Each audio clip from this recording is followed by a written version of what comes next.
Welcome back to my YouTube channel. ನಾನು ನಿಮ್ಮ ಭವಾನಿ ಹರಿಪ್ರಸಾದ್. ಎಲ್ಲರೂ ಹೇಗಿದ್ದೀರಾ?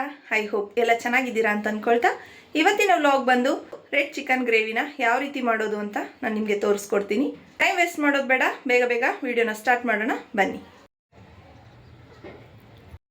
ರೆಡ್ ಚಿಕನ್ ಗ್ರೇವಿಗೆ ಬೇಕಾಗಿರೋ ಸಾಮಾನು ಮೊದಲಿಗೆ ಚಿಕನ್ 1/2 kg ಆ್ಯಂಡ್ 1 ಆನಿಯನ್, ಕೊತ್ತಂಬರಿ ಸೊಪ್ಪು, ಪುದೀನ ಸೊಪ್ಪು, ರುಚಿಗೆ ತಕ್ಕಷ್ಟು ಉಪ್ಪು ಆ್ಯಂಡ್ ಆಯಿಲ್.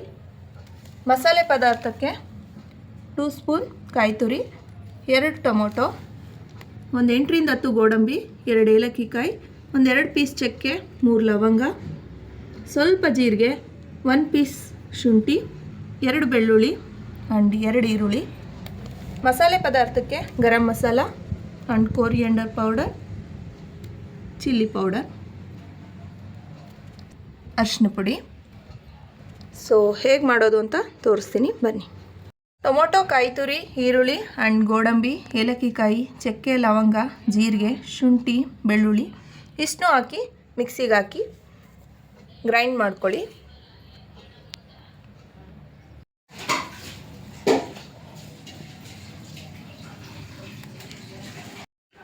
ಈಗ ಮಸಾಲೆ ಎಲ್ಲ ರೆಡಿಯಾಗಿದೆ. ಈಗ ಯಾವ ರೀತಿ ಮಾಡೋದು ಅಂತ ನಾನು ನಿಮಗೆ ತೋರಿಸ್ಕೊಡ್ತೀನಿ. ಸೊ ಈಗ ಗ್ಯಾಸ್ ಮೇಲೆ ಪಾತ್ರೆ ಇಟ್ಕೊಳ್ಳಿ, ಗ್ಯಾಸ್ ಆನ್ ಮಾಡ್ಕೊಳ್ಳಿ. ಮೊದಲಿಗೆ ಆಯಿಲ್ ಹಾಕ್ಕೊಳ್ಳಿ, ನಂತರ ಈರುಳ್ಳಿ, ಒಂದು 5 ಮಿನಿಟ್ಸ್ ಬ್ರೌನ್ ಆಗೋ ತನಕ ಫ್ರೈ ಮಾಡಿ. ಈರುಳ್ಳಿ ಈ ರೀತಿ ಕೆಂಪಗೆ ಫ್ರೈ ಆಗಬೇಕು. ಇಲ್ಲೇ ಪಕ್ಕದಲ್ಲಿ ಸ್ವಲ್ಪ ನೀರನ್ನ ಕಾಯಕ್ಕಿಡಿ. ನೆಕ್ಸ್ಟ್ ಚಿಕನ್ ಹಾಕಿ, ಸ್ವಲ್ಪ ಅರಿಶಿನ ಪುಡಿ,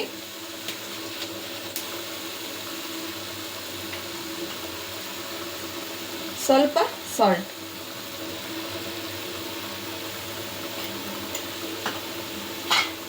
ಎರಡನ್ನೂ ಮಿಕ್ಸ್ ಮಾಡಿ.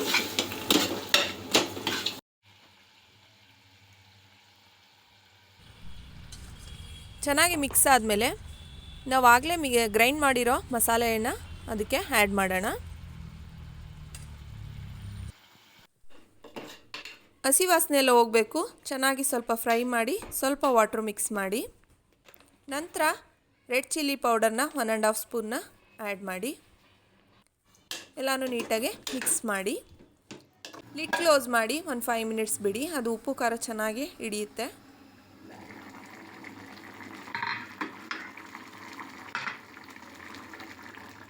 ನಾವು ಕೊರಿಯಂಡರ್ ಪೌಡರ್ ಅಂದರೆ ಧನಿಯಾ ಪೌಡರ್ನ 1 ಸ್ಪೂನಷ್ಟು ಆ್ಯಡ್ ಮಾಡಿ. ಗರಂ ಮಸಾಲ ಒಂದು ಸ್ವಲ್ಪ ಆ್ಯಡ್ ಮಾಡಿ. ಲಾಸ್ಟ್ಗೆ ಕೊತ್ತಂಬರಿ ಸೊಪ್ಪು, ಪುದೀನ ಸೊಪ್ಪನ್ನ ಸ್ವಲ್ಪ ಡೆಕೋರೇಷನ್ಗೆ ಹಾಕಿ. ಸೊ ನಾವೀಗ ಸರ್ವಿಂಗ್ ಬೌಲ್ಗೆ ಹಾಕೊಳ್ಳೋಣ.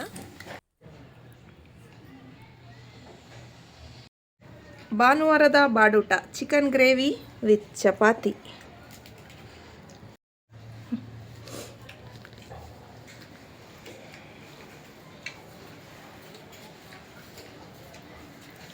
ಸೊ ಭಾನುವಾರ ಸ್ಪೆಷಲ್ ನಮ್ಮ ಆಯುಷು ಟೇಸ್ಟ್ ಮಾಡ್ತಾ ಇದ್ದಾನೆ. ಹೇಗಿದೆ taste? Super. Thank you. Chicken kebab ಮಾಡಲು ಬೇಕಾದ ಐಟಮ್ಸ್ ಹೇಳ್ತೀನಿ ಈಗ. ಮೊದಲಿಗೆ Sparsh chicken kebab powder, ginger garlic paste, 1 bowl and 1 egg and oil. ಮೊದಲಿಗೆ ಚಿಕನ್ ತಗೊಂಡು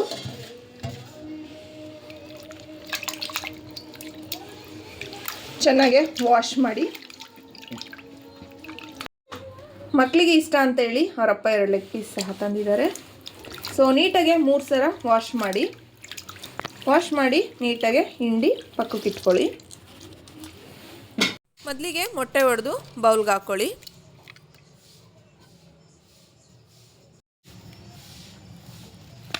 ಸೊ ಮೊಟ್ಟೆ ಹಾಕ್ಕೊಂಡು ಒಂದು ಕಬಾಬ್ ಪೌಡರ್ ಫುಲ್ ಹಾಕ್ಕೊಳ್ತಾ ಇದ್ದೀನಿ. ಜಿಂಜರ್ ಗಾರ್ಲಿಕ್ ಪೇಸ್ಟ್ ಸ್ವಲ್ಪ ಹಾಕ್ಕೊಳ್ಳಿ, ಇಷ್ಟೆಲ್ಲ ಬೇಡ.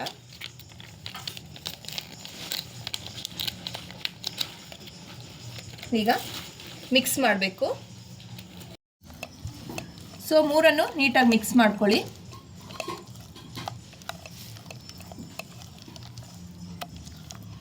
ನಂತರ ಚಿಕನ್ ಹಾಕ್ಕೊಳ್ಳಿ.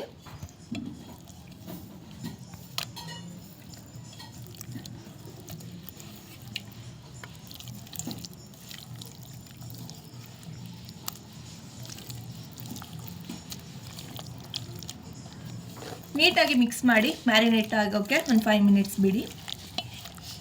ಆಗ ಸ್ವಲ್ಪ ಉಪ್ಪು ಖಾರ ಎಲ್ಲ ಹಿಡ್ಕೊಂಡಿರುತ್ತೆ.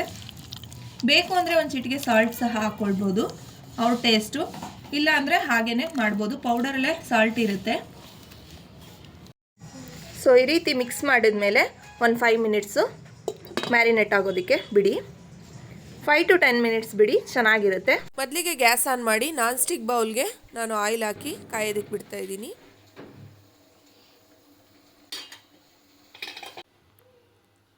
ಒಂದು 5 to 7 ಮಿನಿಟ್ಸ್ ಆಯಿಲೆಲ್ಲ ಚೆನ್ನಾಗಿ ಕಾದ್ಮೇಲೆ ಮ್ಯಾರಿನೇಟ್ ಆದ ಚಿಕನ್ನ ಮಿಕ್ಸ್ ಮಾಡ್ಕೊಳ್ಳಿ. ಕಾದ ಎಣ್ಣೆ ಒಳಗೆ ಅದನ್ನ ನಿಧಾನವಾಗಿ ಬಿಡಿ.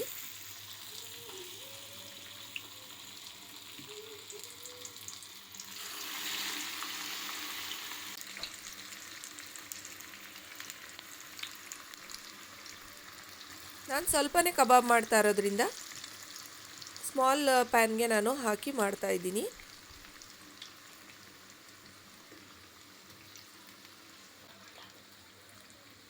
ಒಂದು 5 ಮಿನಿಟ್ಸು ಇದನ್ನು ಹಾಗೆ ಬಿಡಿ.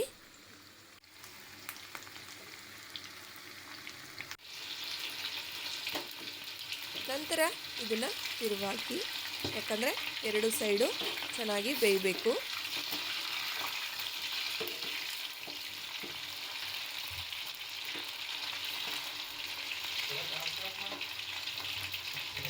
ಒಂದು 7 to 8 ಮಿನಿಟ್ಸು ಚೆನ್ನಾಗಿ ಬೇಯಿಸಿ.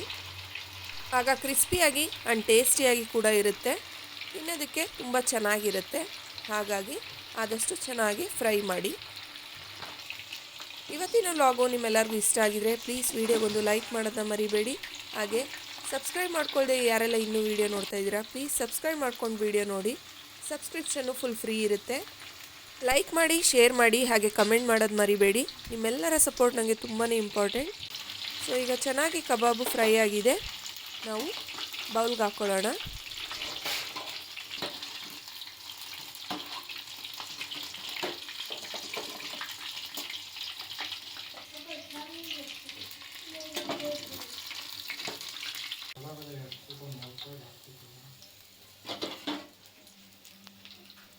ಈಗ ಆಲ್ರೆಡಿ ಕಾದಿದೆ ಎಣ್ಣೆ, ಅದರೊಳಗೇ ಚಿಕನ್ನ ಹಾಕ್ಕೊಳ್ಳೋಣ ಸೆಕೆಂಡ್ ಟೈಮ್.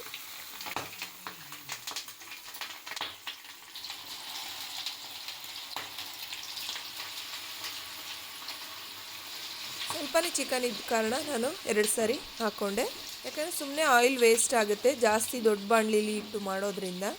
ಹಾಗಾಗಿ ನಾನು ಸ್ವಲ್ಪ ಆಯಿಲಲ್ಲೇ 2 ಟೈಮ್ಸ್ ಮಾಡಿಕೊಂಡೆ.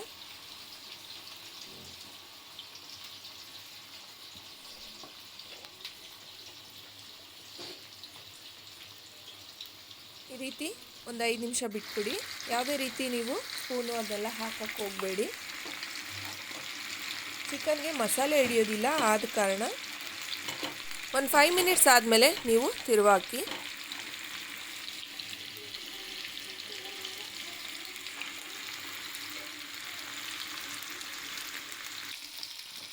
ಆದಷ್ಟು ನೋಡ್ಕೊಂಡು ಮಾಡಿ, ಯಾಕಂದರೆ ಆಯಿಲಲ್ಲಿ ಹುಡುಗಾಟ ಆಡೋದಲ್ಲ.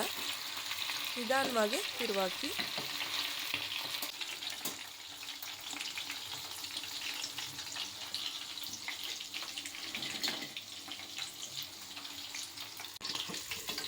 ಸೊ ಚಿಕನ್ ಕಬಾಬ್ ರೆಡಿ ಆಯಿತು.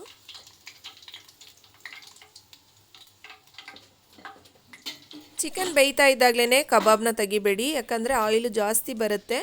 ಹಾಗಾಗಿ ಕಬಾಬೆಲ್ಲ ತೆಗೆದು ಪಕ್ಕಕ್ಕೆ ಇಟ್ಟ ಮೇಲೆ ಗ್ಯಾಸ್ನ ಆಫ್ ಮಾಡಿ. ನೋಡಿ ಈಗ ಗ್ಯಾಸ್ ಆಫ್ ಮಾಡ್ತಾಯಿದ್ದೀನಿ. So chicken kebab ready. ನಾನೀಗ ಸರ್ವಿಂಗ್ ಬೌಲ್ಗೆ ಹಾಕಿದ್ದೀನಿ. ಸೊ ನೋಡಿದ್ರಲ್ವಾ ಹೇಗೆ ಚಿಕನ್ ಕಬಾಬ್ ಮಾಡೋದು ಅಂತ. So finally chicken kebab ready. So ಮಕ್ಕಳಿಗೆ ಟೇಸ್ಟ್ ಮಾಡೋಕ್ಕೆ ಕೊಡೋಣ ಬನ್ನಿ, ಹೇಗಿದೆ ಅಂತ ತಿಂದು ಹೇಳ್ತಾರೆ. ಕಬಾಬ್ ಇಷ್ಟನಾ ಇಬ್ರಿಗೂ? ತಾಳಿ ಹೇಗಿದೆ ಅಂತ ತಿಂದು ಟೇಸ್ಟ್ ಹೇಳಿ.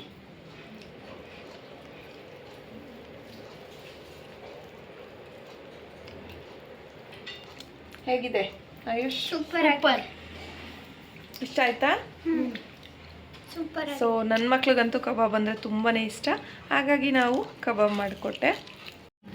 ಸೊ ಟೇಸ್ಟ್ ಹೇಗೆ ಬಂದಿದೆ ನೋಡ್ಬಿಟ್ಟು ಹೇಳ್ತೀನಿ. ಸೊ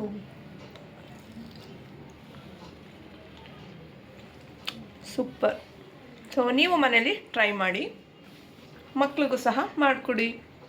ಸೊ ಬಾಯ್ ಬಾಯ್ ಮಾಡಿಬಿಡಿ. ಬಾಯ್. ಸೊ ಇವತ್ತಿನ ವ್ಲಾಗ್ನ ಇಲ್ಲಿಗೆ ಎಂಡ್ ಮಾಡ್ತಾ ಇದ್ದೀನಿ. ಸೊ ನೆಕ್ಸ್ಟ್ ವ್ಲಾಗಲ್ಲಿ ಸಿಗ್ತೀನಿ. ಅಲ್ಲಿವರೆಗೂ take care, love you all and bye bye.